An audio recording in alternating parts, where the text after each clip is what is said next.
In terms of being a guest on a podcast, what are some of the key things people need to keep in mind? As a guest, there are a couple different ways that people do things. They either have questions set up, and they might even send you the questions beforehand. I would recommend looking over those questions and having an answer prepared, sort of practicing your answers, but at the same time, not having them so concise that it feels like you're just sort of getting through the interview, like you're just kind of like start and stop and start and stop.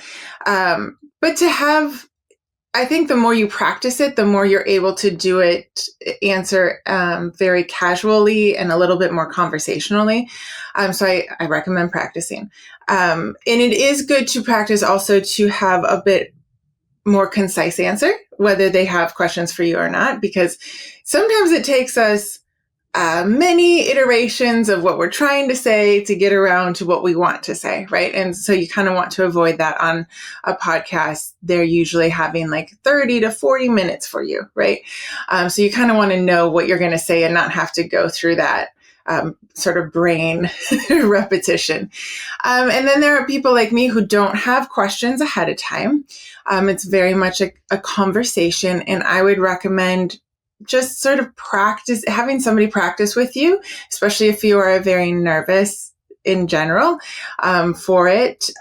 You don't usually have to be nervous. It's, it's usually just you and the other person. It might be a sound engineer if it's a very professional show.